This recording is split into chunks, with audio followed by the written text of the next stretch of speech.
GDP falls in the first quarter of 2025. But this report is really weird, and I really wouldn't read too much into it. And that's because everybody was front-loading imports at the beginning of the year to try to beat the coming tariffs. And imports, as we see, show up negatively in the accounting of national products, the accounting of the GDP equation. We have to subtract imports from GDP in order to prevent double counting. And it's just pure accounting purposes. It has no bearing on what's happening in the domestic production of the economy. For example, when imports go up, it's true that consumption goes up. So when they take the numbers from Walmart, they don't subtract how many of Walmart's goods were imported. They just count all the consumption happening there.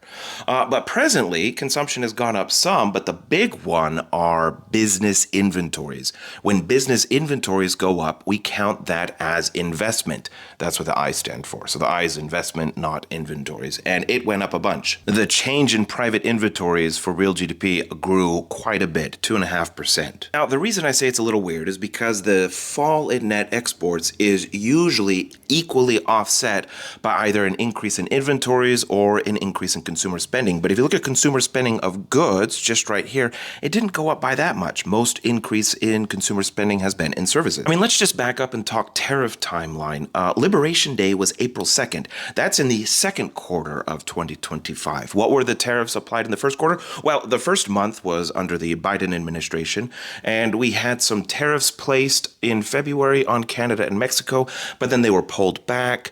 We had some tariffs on aluminum and steel. And then, of course, the Chinese tariffs have been in place since February and incrementing 10% here, 10% there. The massive increases came after, quote unquote, April 2nd, Liberation Day. Because of that high increase in inventories, consumers are not going to feel the major effects of inventories for another few weeks or few months. The boats on the coast are just now coming in more empty, and businesses are delaying future investment, and those effects can take months to even years to have an effect. But as a side note, the New York Fed GDP now forecast said it was going to be 2.6%. They clearly got it wrong. The Atlanta Fed's -1.5% got a little closer.